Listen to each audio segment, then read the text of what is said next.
விடுதலை சிறுத்தைகள் கட்சி என்பது நீங்கள் இன்று பார்க்கிற அளவிலான ஒரு அடையாளம் அல்ல. இது குறித்து நீங்கள் தெளிவாக புரிந்து கொள்ள வேண்டும் என்று சொன்னால், சிந்தனை செல்வனை கண்டதும் சுட வேண்டும் என்கிற உத்தரவை பிறப்பித்த எனது மரியாதைக்குரிய ஆளுமை காவல்துறையினுடைய தலைவர் முனைவர் சைலேந்திர பாபு அவர்களிடத்தில் போய்தான் விடுதலை சிறுத்தைகளுடைய பழைய வரலாறு என்ன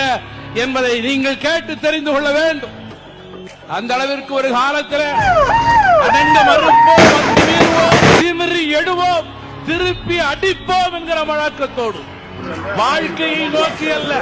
மரணத்தை நோக்கிய மரணம் அடைவதுதான் சொர்க்கம் என்று எங்கள் தலைவர் அடையாளப்படுத்திய அந்த ஆன்மீகத்தை ஏற்றுக்கொண்டு விடுதலை சிறுத்தைகளாய் தலை நிமிர்ந்த காலம், அத்தகைய இயக்க சூழல், ஒரு புறத்திலே சாதிய பயங்கரவாதம், இன்னொரு புறத்திலே